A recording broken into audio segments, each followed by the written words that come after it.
हाय दोस्तों, नमस्कार। मैं नीरज पांडे स्वागत करता हूँ आपके अपने यूट्यूब चैनल डरावनी कहानियों में। दोस्तों, अगर आप ये मेरा अभी सेकंड वीडियो है, अगर आपको मेरी वीडियो अच्छी लगती है तो मुझे लाइक कीजिए, सब्सक्राइब कीजिए और शेयर कीजिए। दोस्तों, आज की जो कहानी है, ये कहानी शुरू होती है अमित नाम के लड़के से। अमित गांव में पढ़ा लिखा और गांव से मुंबई कमाने के लिए आता है और मुंबई के जोगेश्वरी इलाके में उसका पहला ठिकाना होता है, जोगेश्वरी में। कुछ दिनों बाद जब जोगेश्वरी में वो आके रहने लगा तो उसको एक जॉब मिली। बस प्रॉब्लम ये था कि जॉब जो है दिन दोपहर में शुरू होती थी और रात को लेट नाइट ख़त्म होती थी, और जॉब था चरनी रोड स्टेशन के पास में।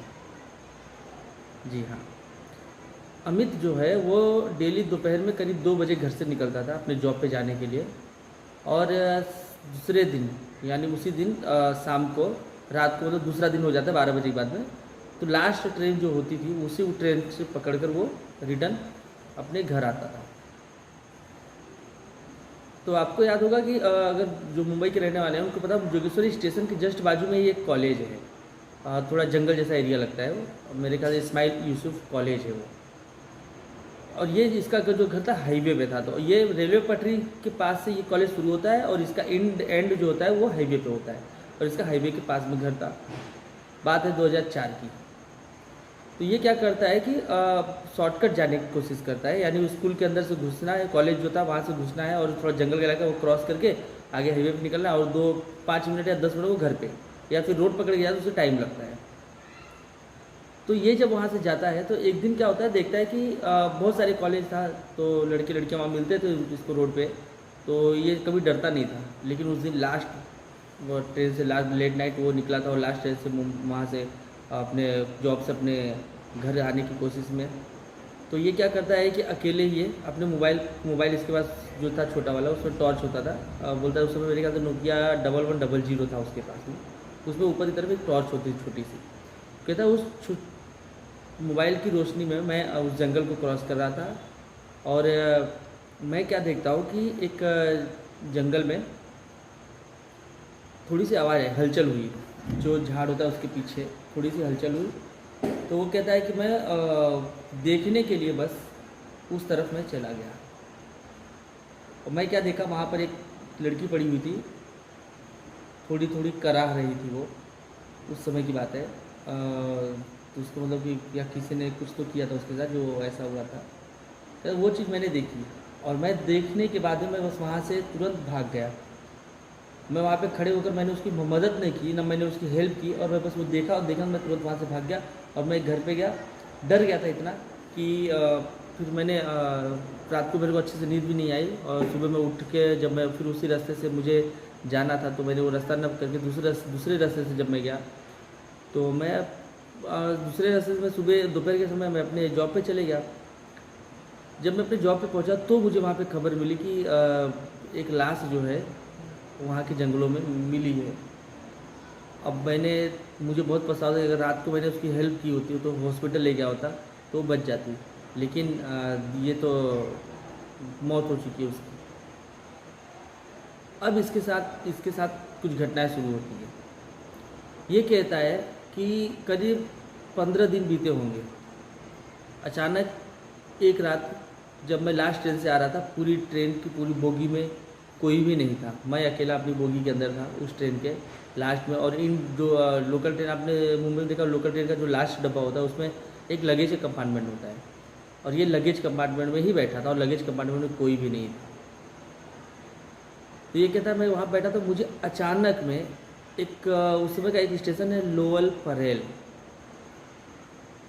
एक स्टेशन चरनी रोड से बैठा, और लोअल परेल स्टेशन पे जब ये बैठा था तो इसने क्या देखा कि ये खिड़की अपना गेट से, कि जो लड़की उस दिन मरी थी, जो लड़की का दूसरे चेहरा देखा था, वही लड़की उस प्लेटफॉर्म पे घूम रही थी।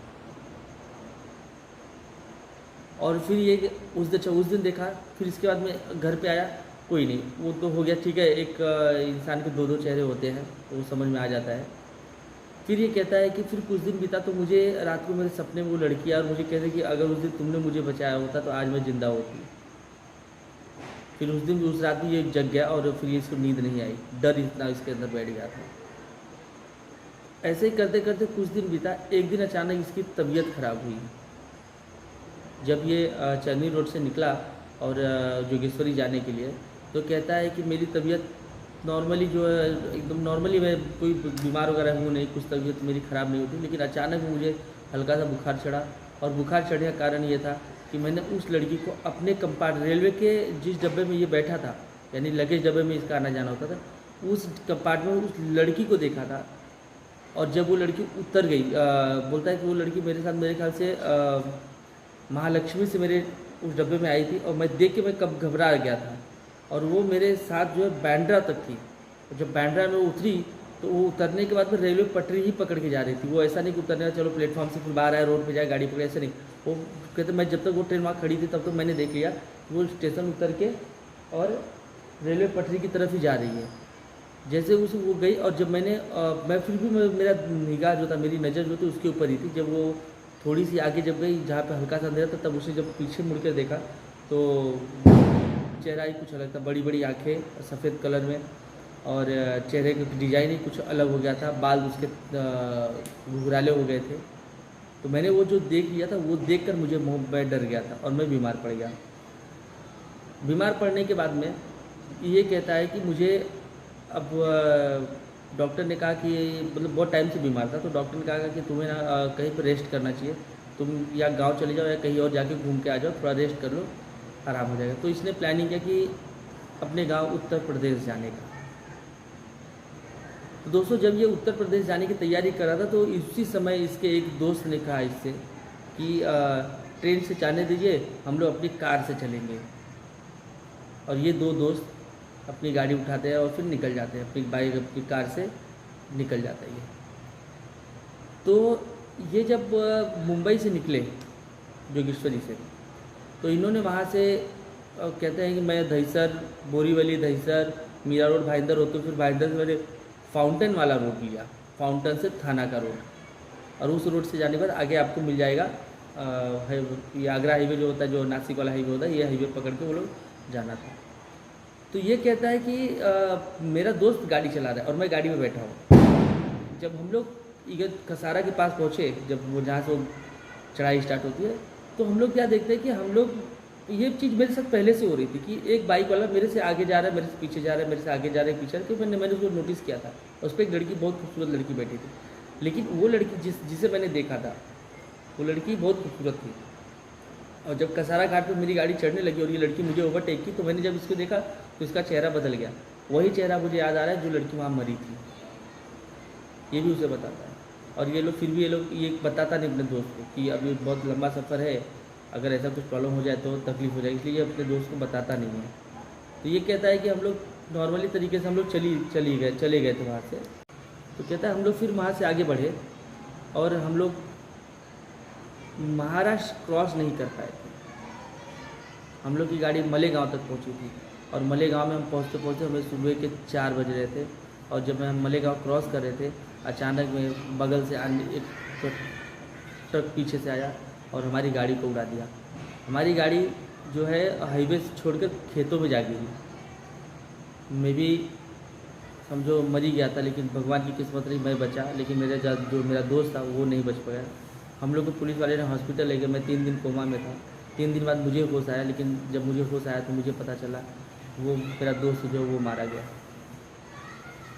और वो जो लड़की थी, वो लड़की कहते कि अभी भी मैंने बहुत कोशिश की, घर वालों को बताया ये सब चीज़, और मैंने तांत्रिक को भी बुला के मैंने सब क्रियाक्रम करवाया है, लेकिन फिर भी मुझे आज भी वो लड़की डराती है और मैं डरता हूँ। और आज भी कोई समझ में नहीं आ रहा है कि मेरा पीछा कब वो छोड़ेगी। तो वो कहते हैं अगर आप इस तरह की कहानियाँ बनाते हैं या आप ये रिसर्च करते हैं, अगर आपके पास अगर ऐसा कोई तांत्रिक हो जो मुझे इस परेशानी से पीछा छुड़ा सके तो मुझे बताइए। तो दोस्तों, कहना यही है कि ठीक है, आप देखिए मदद कीजिए, कोई भी हो, अगर लड़की हो चाहे लड़का हो, कोई भी हो। आप देखिए हाईवे पे ये सब नहीं होता। हाईवे पर अगर एक अभी आप देखें, कभी कभी हाईवे पे न्यूज़ आती है कि हाईवे पे कोई आदमी मर जाता है, उसके ऊपर गाड़ियाँ चढ़ती चली जा रही, वो रोकते नहीं गाड़ियाँ। क्यों नहीं रोकते? यही कारण है कि कुछ लोग ऐसे होते हैं जो इस तरह के नाटक करते हैं, और जब गाड़ियाँ रोक कर अगर आप नीचे उतरेंगे तो उनके जो दोस्त होते हैं अगल बगल में होते हैं, वो तुरंत सीधा आपके ऊपर अटैक करते हैं और आपको लूट कर ले जाते हैं। तो ऐसा आप ध्यान रखिए कि आप जिस रोड से आप डेली आना जाना है, रूटीन है आपका, उस रोड पे अगर ऐसा कुछ हो रहा है तो आप इन सब चीज़ों को नोट करके रखिए कि भैया इस रोड पे अगर मैं जा रहा हूँ तो अगर यहाँ पे कोई घटना घटती है तो उसे आप हैंडल कर सकते हैं। आप नए रोड पे अगर जा रहे हैं ना, वहाँ पे आप हैंडल नहीं कर सकते क्योंकि आपको उस एरिया के बारे में नॉलेज ही नहीं है। लेकिन आप एक ही रूट से अगर 1000 बार अगर आप जा रहे हैं, समझिए दिन में 2 बार अगर एक ही रूट से जाना हुआ, तो वहाँ के जो लोग होते हैं वो आपको पहचान जाते हैं। भले वो आपसे बोले ना, आपसे कुछ नहीं, उनको मतलब ही नहीं है, लेकिन वो आपको पहचान जाता है। अगर आपको कुछ हुआ या आपने किसी के साथ कुछ हुआ या अगल बगल में कोई जो अगर ऐसा हुआ, प्रॉब्लम हुआ, तो अगर आप जब हेल्प करने के लिए खड़े होंगे ना, तो वो भी तुरंत आपकी हेल्प करने के लिए उतर जाएगा। तो ऐसे ही दोस्तों सबकी हेल्प करिए, लेकिन हाँ, आप खुद सतर्क रहिए। क्राइम कहीं भी हो सकता है, कभी भी हो सकता है, किसी के साथ भी हो सकता है। तो आप जब कहीं पे भी चले या कुछ प्रॉब्लम हो या फिर कुछ अगर आपको ऐसा लगे तो अपनी नज़र देखिए। नज़र से नज़र जब मिलती है ना तो बहुत कुछ कह जाती है। तो इसी के साथ मैं अपना इस चैनल का ये वीडियो, सेकंड वीडियो है मेरा, विदा लेता हूँ। जय श्री राम। बस एक विनती है, आप लाइक कीजिए, सब्सक्राइब कीजिए, शेयर कीजिए। अभी तो मेरा एक छोटा सा चैनल है, अभी तो कुछ इतना है ना, दूसरा ही वीडियो है मेरा। तो आगे चल के मेरी और भी सारी वीडियो आएंगी और अच्छी अच्छी वीडियो बनाऊंगा। तो देखने के लिए लाइक कीजिए, सब्सक्राइब कीजिए।